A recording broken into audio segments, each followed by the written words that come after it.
The neon sign above the dive bar flickered like a dying heartbeat. Buzzing "last call" in blood-red letters that matched the raw scrape in Brandon's throat. He slammed his credit card down on the scarred oak counter, the plastic skidding like a spent bullet, and muttered to the bartender, "Make it a double. Make it the whole damn bottle." The machine beeped its cruel denial. A flat electronic whine that echoed louder than the jukebox's twangy lament about lost love and whiskey rivers. And in that split second, the room's humid haze closed in, suffocating him with the truth he'd been running from for years. He was broken, and utterly alone. Sweat beaded on his forehead despite the autumn chill seeping through the cracked window. And as the bartender's pitying eyes met his eyes that once sparkled with hero worship at sold-out arenas, Brandon felt the first crack in his armored heart widen into a chasm. "Sorry, man," the guy said, sliding the card back like it was contaminated. "Account's frozen." "You got cash." But cash was a ghost from another life. One where arenas thundered with chants of his name. And now, at 35, all that remained was the echo of applause fading into the Nashville night. Brandon Hayes had been the golden boy of country music once, a voice like smoked oak, lyrics that carved into your soul about dirt roads, daddy's old truck, and the kind of heartbreak that tasted like sweet tea laced with bourbon. His debut album, Whiskey and Wildfires, had gone platinum before he could legally drink the stuff in polite company, and for a decade, he'd ridden that wave from honky-tonks to the Grand Ole Opry, charming crowds with his easy grin and that guitar slung low like a lover's arm.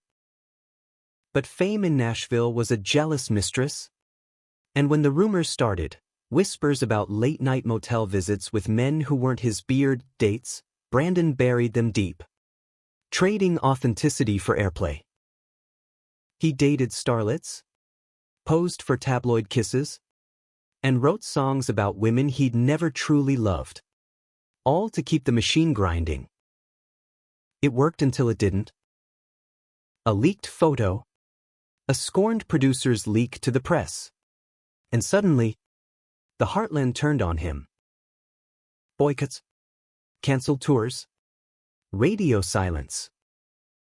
His label dropped him like a bad habit, and the fans who once screamed his name now spat it like a curse. 2 years into exile, he was just another ghost haunting the fringes of Music Row, crashing on couches that smelled like regret, strumming half-finished songs in empty rooms. Tonight, he'd wandered into the rusty spur on a whim, chasing the ghost of his old self in the mirror behind the bar. The place was a relic, peeling wallpaper, stools that creaked like old bones, and a crowd of locals nursing beers and grudges. A few heads turned his way, recognition flickering like faulty bulbs, but no one approached. He wasn't in the mood for autographs or accusations. He dug into his jeans pocket, fishing out a crumpled 20, the last of his dignity, and slapped it down. Double bourbon. Keep the change. The burn of the liquor hit like a freight train, warming the hollow in his chest but doing nothing for the cold knot of fear twisting lower. Tomorrow, he'd call his old manager, beg for a loan or a gig, anything to stave off the eviction notice burning a hole in his guitar case. With his shark smile and Rolodex of favors, had been the one to orchestrate the cover-ups, the fake relationships. "It's just business, Bran," he'd say, clapping Brandon's shoulder like they were brothers. But brothers didn't sell your soul for streams. As the second shot blurred the edges of the room, a shadow fell across the bar, a tall figure sliding onto the stool beside him, close enough that Brandon caught a whiff of sandalwood cologne cutting through the stale smoke. He didn't look up at first, assuming it was some drunk looking for a fight or a fan testing the waters. But then a voice, low and steady like the bass line in one of his ballads, cut through. "Rough night?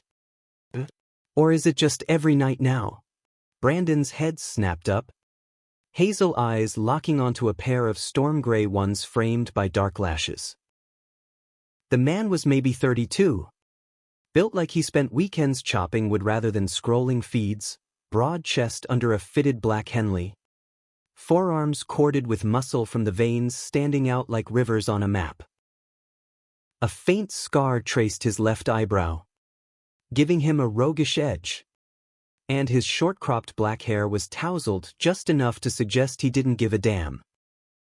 But it was the smile, crooked, knowing, laced with something dangerously like empathy, that hit Brandon hardest. He knew this face. Not from the tabloids, but from stolen moments in the green room. A brush of fingers in a crowded afterparty that lingered too long. Eli, Brandon breathed, the name tasting like forbidden fruit. Eli Carver, the sound engineer who'd wired his stages for years. The one who'd caught him crying after a particularly brutal radio interview. The one whose touch in a darkened tour bus had been the closest Brandon ever came to salvation. They'd danced around it, late-night confessions over takeout.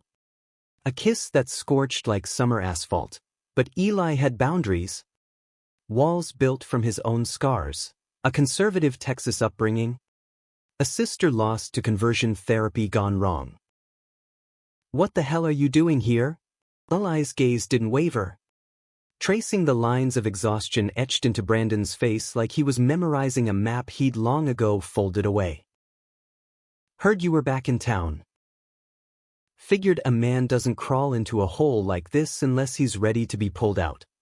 He signaled the bartender for 2 more shots, sliding one across to Brandon without asking. Their fingers brushed, electric, inevitable, and Brandon felt the dam inside him tremble. For rather, Eli coaxed words out of him like drawing water from stone. About the frozen accounts, the vultures circling his royalties, the way Nashville's family values had turned venomous the second his queerness peeked through the cracks. Eli listened, really listened, his presence an anchor in the storm of Brandon's unraveling. By the 3rd drink, the bar's din faded, and it was just them, 2 outcasts in a world that preached love but practiced exile. Eli's hand found Brandon's under the bar, thumb tracing slow circles on his knuckles. A silent promise that said, "You're not invisible. Not to me." As closing time loomed, Eli leaned in, breath warm against Brandon's ear. "Come back to my place. It's a shithole apartment off Belmont, but it's got a couch that doesn't smell like failure and a pot of coffee that brews strong enough to wake the dead." Brandon hesitated, the old fears clawing up. What if someone sees? What if this is just pity? But the alternative was another night alone with the ghosts. So he nodded, letting Eli's arm loop around his waist as they stumbled into the crisp November air. Eli's place was as promised. A 3rd-floor walk-up with peeling paint and a view of nothing but brick walls. But the air hummed with life, stacks of vinyl records teetering like Jenga towers, a half-eaten pizza box on the coffee table, and a worn acoustic guitar propped in the corner like an old friend. They collapsed onto the couch, shoulders brushing, the space between them charged with unspoken history. Eli poured coffee black as sin, and they sat in the dim glow of a single lamp, the city's distant hum filtering through the window like a lullaby. "You look like hell, Bran," Eli said finally, not unkindly, his voice roughened by the late hour. "But you're still the most beautiful disaster I've ever seen." Brandon laughed, a bitter bark that dissolved into something softer, more real. Flattery won't pay my bills. Cowboy. But his eyes betrayed him. Drinking in Eli's profile, the curve of his neck. The way his Adam's apple bobbed when he swallowed. It had always been like this with Eli, easy, terrifying. A mirror to the parts of himself Brandon had locked away. In the chaos of tours, Eli had been the steady hand adjusting mics, the voice in his earpiece whispering encouragement mid-set. And in the quiet aftermath, he'd been the one who saw through the facade, who held Brandon when the weight of pretending crushed him. "Tell me what you need," Eli murmured, setting his mug down and turning to face him fully. His hand cupped Brandon's jaw, thumb brushing the stubble there, and the touch ignited something primal, a spark that had smoldered for years. Brandon leaned into it, eyes fluttering shut, the world narrowing to the heat of Eli's palm, the faint calluses from guitar strings mirroring his own. "I need," the words caught, tangled in shame and longing. "To not be afraid. To be wanted for who I am. Not who I pretend to be." But instead, he surged forward, capturing Eli's mouth in a kiss that was all desperation and fire, teeth clashing, tongues tangling like they'd been starving for this. Eli groaned into it, pulling Brandon onto his lap, hands roaming under his shirt to map the planes of his back, fingers digging in as if to anchor him against the tide. They moved like a storm breaking, shedding clothes in a frenzy of need. Eli's body was a revelation, lean muscle honed from hauling amps and late-night runs. Skin marked with faded tattoos, a compass rose over his heart, pointing nowhere and everywhere. Brandon traced it with his lips, tasting salt and home, while Eli whispered praises that bordered on prayers. "God, friend, the way you move. Like you're singing just for me." It was messy, urgent. Two men reclaiming stolen time on a sagging couch that creaked under their rhythm. Afterward, tangled in sheets that smelled of Eli's soap and their shared sweat, Brandon lay with his head on Eli's chest, listening to the steady thump of his heart. For the first time in months, sleep came easy, wrapped in arms that felt like forgiveness. But dawn brought reality crashing back, a frantic knock at the door, insistent as a creditor's call. Eli stirred, groaning, but Brandon was already up, yanking on jeans, heart pounding. Through the peephole, he saw a social worker in a rumpled coat, clutching a clipboard, and beside her, a girl, no more than 7, with wild curls the color of autumn leaves and eyes, those eyes, hazel like his own, wide with confusion and a flicker of hope. "Mr. Hayes?" the woman called, voice muffled but official. "We need to talk. It's about Lily. Your daughter." The world tilted, the floor dropping out from under Brandon's bare feet. "Daughter?" The word ricocheted in his skull. Impossible. A cruel joke from the universe. But as the door creaked open, the girl's gaze locked on his, and in that innocent stare, he saw the ghost of a night he'd buried deeper than his queerness, a one-off with a backup singer, a desperate grasp at normalcy before the walls closed in. She'd sworn it was nothing, vanished from his life like smoke. But here was proof, small and breathing, holding a faded drawing of a man with a guitar, labeled in crayon, "Daddy." Eli appeared behind him, hand on his shoulder, but Brandon barely felt it. The chasm in his chest yawned wider, swallowing everything, the fragile peace of the night, the spark of rekindled love, leaving only the raw, aching truth. He'd run from fame, from himself, but he couldn't run from this. Not anymore. The social worker, Harlan, mid-40s, with a no-nonsense bob and eyes that had seen too many shattered families, stepped inside without waiting for an invitation. The girl trailing like a shadow. Lily. The name hit Brandon like a chord out of key. Sweet and discordant. She clutched a stuffed rabbit with one ear flopped over. Her sneakers scuffed and too big, like hand-me-downs from a life that hadn't been kind. Mr. I'm with Child Protective Services, NS. Harlan said, flipping open her clipboard with the efficiency of someone who'd recited this script 1,000 times. Lily's mother, Sarah Klein, passed away last week. Overdose. We're her only listed next of kin. Court order requires we notify you immediately, Sarah. The name conjured a blur of red hair and laughter in a tour bus. A night blurred by too much tequila and the pressure to prove he was straight enough for the spotlight. She'd been kind, uncomplicated, a fling to silence the rumors.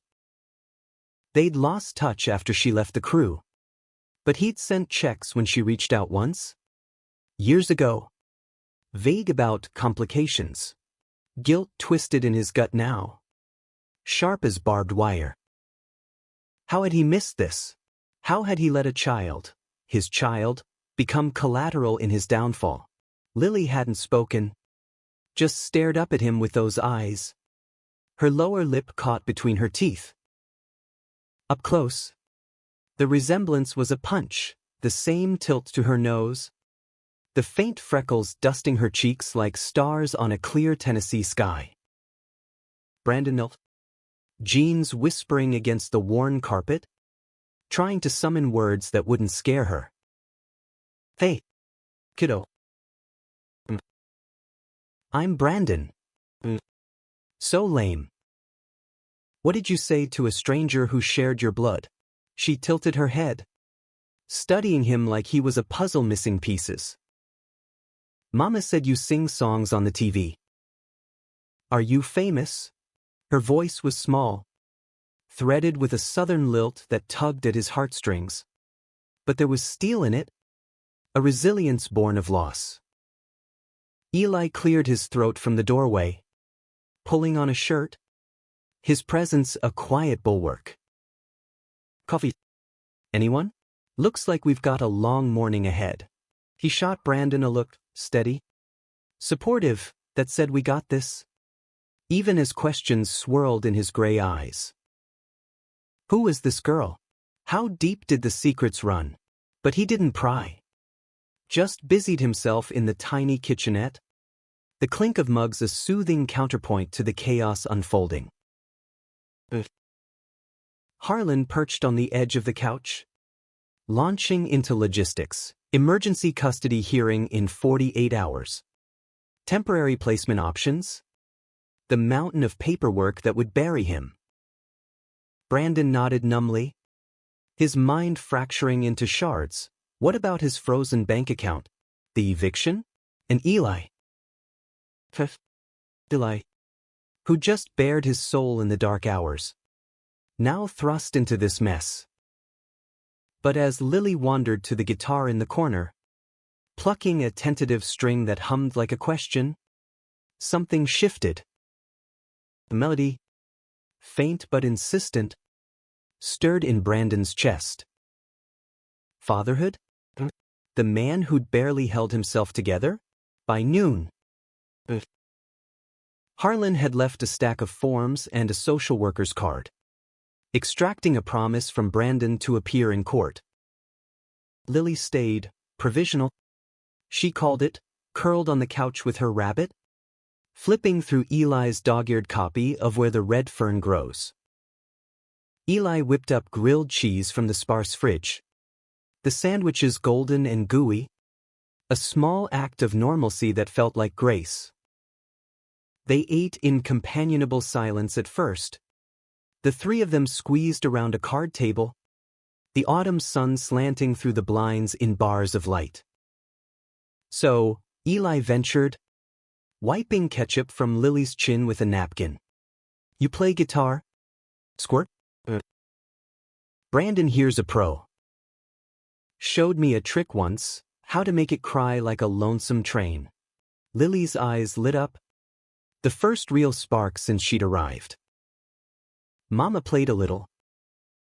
She sang me Jolene when I couldn't sleep." She glanced at Brandon. "Tentative. Can you sing that one?" The request hung in the air, heavy with implication. Jolene, Dolly's anthem of jealousy and plea. A song Brandon had covered in his heyday, twisting it with a raw edge that made audiences weep.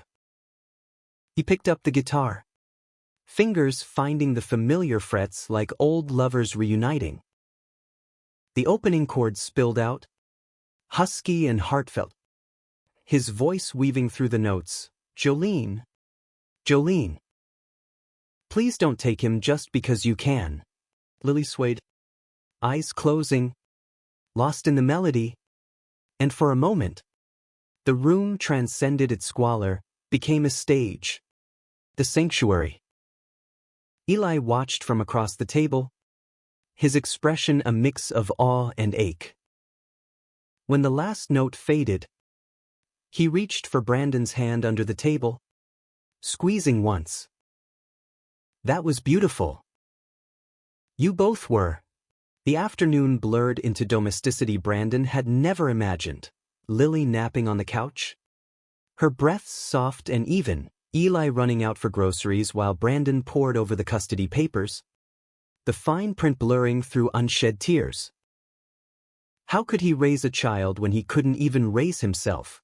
The mirror in the bathroom reflected a stranger, hollow-cheeked, haunted, but when he emerged, Lily was awake, tugging his sleeve. "Can we go outside?" Mama said Nashville has horses.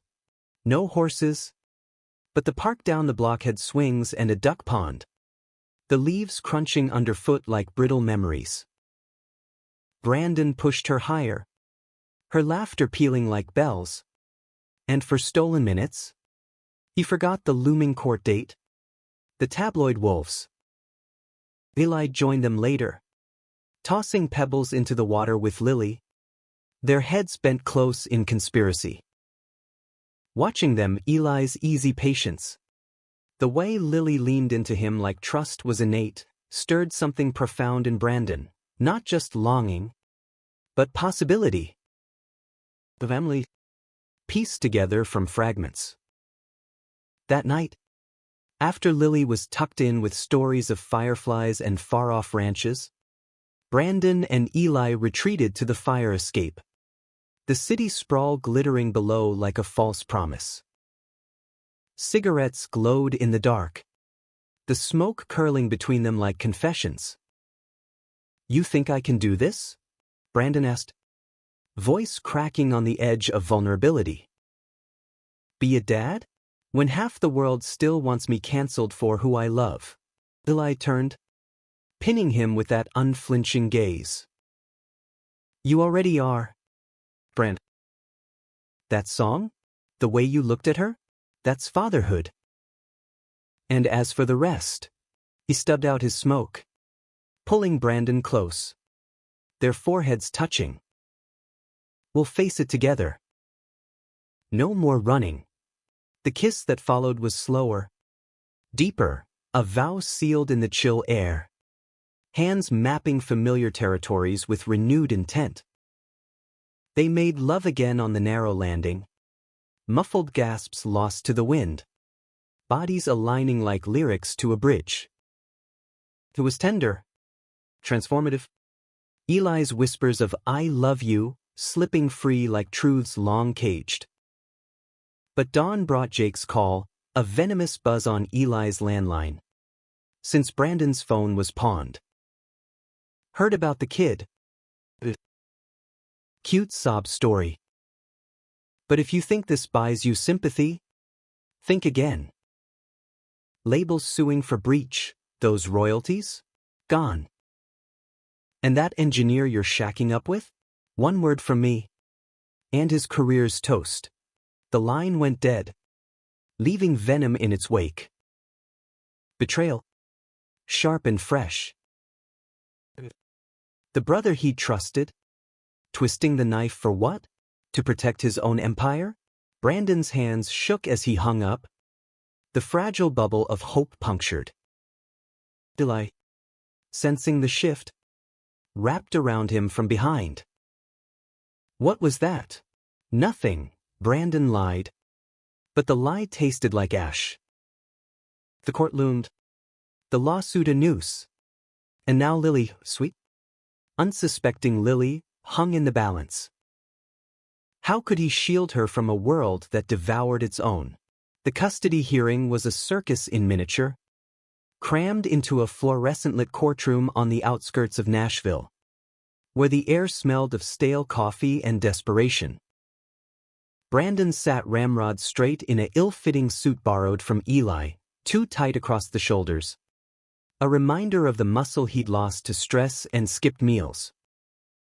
Lily fidgeted beside him, her small hand slick in his, dressed in a thrift store dress with a Peter Pan collar that N.S. Harlan had deemed appropriate.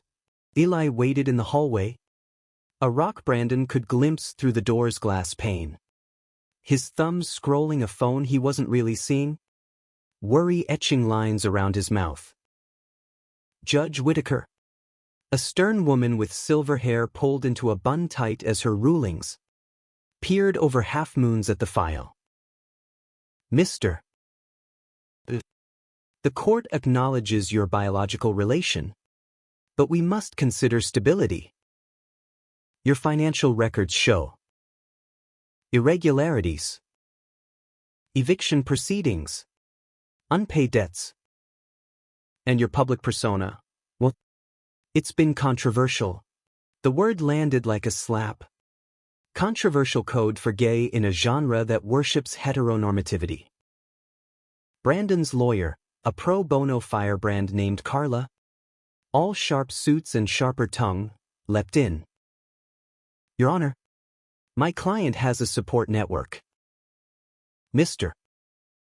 Carver, a respected audio professional, is willing to co-sign for housing. And Mr. Hayes's career. The judge's eyebrow arched, flipping to a tabloid printout. Headlines like, Country Crooner's Closet Scandal, Don't Scream Stability. Ruiz. Lily squeezed his hand harder, whispering, It's okay, Daddy. I like your songs anyway.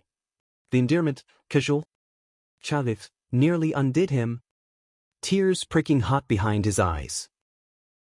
Daddy. When had that happened? In the park swings? The bedtime stories? It didn't matter, it was real. Rooting him to the spot amid the legal storm. Cross the aisle. Sarah's sister? Aunt Tessa? Glowered, mid-40s. Arms crossed over a floral blouse. Her lawyer arguing for kinship placement. He's a stranger to that girl, off touring while Sarah raised her alone, scraping by on waitress tips. And his lifestyle. The word dripped disdain, painting Brandon as predator, unfit. Carla countered with character witnesses, Eli first, striding in with that quiet confidence, vowing, Brandon's the man who taught me heart isn't measured in platinum records. He's got more love in him than most folks twice as stable. His voice didn't waver, but his eyes on Brandon held a plea, fight for this. First. The judge adjourned for deliberation. 2 hours that stretched like taffy. They waited in a park across the street, Lily chasing pigeons while Brandon paced, Eli's arm a steady weight around his waist. Whatever happens, friend, she's already changed you. That's winning. But winning felt distant when Jake's text lit up his burner phone. Pull out now. I can make the suit disappear. For old times. Rage boiled up. Hot and clarifying. Old times, nights Jake had shoved starlets at him. Scripted the lies. Profited off the facade. Brandon's thumbs flew. Go to hell. We're done. He blocked the number. The act a small exorcism. But the damage lingered. Jake's betrayal wasn't just professional, it was personal. A knife twisted in the ribs of their shared history. Deliberation dragged into afternoon. The sun dipping low. Casting long shadows. When they reconvened, Judge Whitaker's gavel cracked like thunder. Temporary custody to Mr. With supervised visits for Ms. Klein. Stability review in 90 days. Get your house in order. Son. Relief crashed over Brandon like a wave. Lily launching into his arms with a squeal. We won. Daddy. Tessa stormed out, muttering about appeals. But for now, it was theirs, a fragile victory. That night, back in Eli's apartment, now their apartment. Sublet papers signed in haste, they celebrated with takeout barbecue. Ribs sticky and sauce smeared. Lily giggling as she daubed Eli's nose with coleslaw. It was domestic bliss. The kind Brandon had only glimpsed in songs he'd written for others. Bedtime brought goodnight moon. Lily's curls splayed on the pillow. Her breaths evening into sleep. In the kitchen, Eli poured wine, cheap red from a corner store jug, and pulled Brandon against the counter. Kisses tasting of hickory smoke and hope. Proud of you, Eli murmured, hands sliding under his shirt, igniting the familiar fire. They didn't make it to the bedroom. Tumbling onto the rug in a tangle of limbs and laughter. Bodies moving with the slow burn of lovers who knew time was borrowed. Eli's touches were reverent, tracing the scars of doubt on Brandon's skin. Whispering, "You're enough." For her.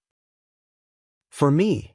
Climax came in waves, leaving them breathless and bound. But as they lay there, Eli's fingers combing through Brandon's hair, the other shoe dropped. A knock, sharp, insistent. Eli groaned, but Brandon rose, wrapping a sheet around his waist like armor. It was Jake, slick in a tailored blazer, reeking of cologne and entitlement. Missed the memo on the case. We need to talk. His eyes raked over Eli's disheveled form in the doorway. Smirk twisting. Or should I say, you need to talk to the press. Got a source saying Carver here's the one who leaked your scandal photo. Payback for you ghosting him after that bus hookup. The air sucked out of the room. Eli's face drained of color. Denial forming on his lips. What the fuck? That's a lie. But Brandon recoiled. The seed of doubt sprouting thorns. The photo, grainy, incriminating, the spark that ignited his downfall. Eli had been there that night, close enough to snap it. But Brandon's heart screamed, not him. But Jake's grin was a serpent's, coiling doubt into certainty. Think about Lily, Jake pressed. Voice oily. One story, and CPS reopens the file. Or sign this, waive royalties. Vanish quietly. Your call. Brandon's fist clenched. Knuckles white. Betrayal layered on betrayal, Jake's greed. And now this phantom accusation poisoning the one pure thing left. He shoved Jake back. Door slamming like a full stop. Get out. Eli reached for him, eyes pleading. Listen. But Brandon turned away. The chasm reopening. Wider. Darker. Just give me space. He fled to the fire escape. The night air a slap of clarity and cold. Stars wheeled overhead, indifferent witnesses to his unraveling. How many more lies could he swallow before he drowned? Eli's voice cracked through the door. I never betrayed you. I'd burn it all before hurting you. But doubt was a cruel echo, amplifying the silence between them. Dawn broke gray and unforgiving, the kind of Nashville morning that promised rain and delivered regret. Brandon hadn't slept, chain smoking on the fire escape until the pack was empty. Lily's soft snores from the couch a counterpoint to the war raging in his skull. Eli's words from the night before looped like a broken track. I'd burn it all, but Jake's poison lingered, festering. Was it possible? Eli, with his quiet strength, his scars mirroring Brandon's own, the man who'd held him through breakdowns, who'd kissed him like a lifeline. But doubt was the thief of trust. And in the harsh light, shadows grew long. Lily stirred at 7, rubbing sleep from her eyes, oblivious to the fracture lines spiderwebbing the air. Pancakes? She asked, voice hopeful. And Brandon mustered a smile, channeling the dad he was fumbling to become. You bet, kiddo. Eli's the flipmaster. The words hung awkward. But Eli emerged from the bedroom, hair tousled, offering a tentative grin. Blueberry or chocolate chip? They cooked in strained tandem, Brandon whisking batter, Eli manning the griddle, Lily perched on a stool, narrating a nonsensical tale about a pancake princess. Laughter bubbled up, forced at first, then genuine, a bomb on the raw edges. Over syrup-drenched stacks. Eli's foot nudged Brandon's under the table. The silent were okay. And for a stolen breakfast hour. They were a makeshift family, syrup sticky and whole. But Jake's specter loomed. By 9, Carla called, lawsuit papers served, royalties garnished, the label painting Brandon as the villain who abandoned his art for scandal. And the Whisper campaign, anonymous tips to blogs, dredging up the photo, now with a new spin, insider revenge? Eli's name floated in the mud, unproven but damning. They confronted it head-on. Post-pancakes? Lily occupied with crayons at the table. Tell me, Brandon demanded, voice low, eyes searching Eli's face for cracks. The photo. That night in Austin, after the show. When you had your phone. Anyone could have. Eli's jaw tightened, hurt flashing like lightning. It was me, Brand. But not like that. He pulled out his phone, scrolling to a deleted folder, thumb hovering. I snapped it because you looked free. Laughing, arm around me, no masks. Thought it'd be our secret armor.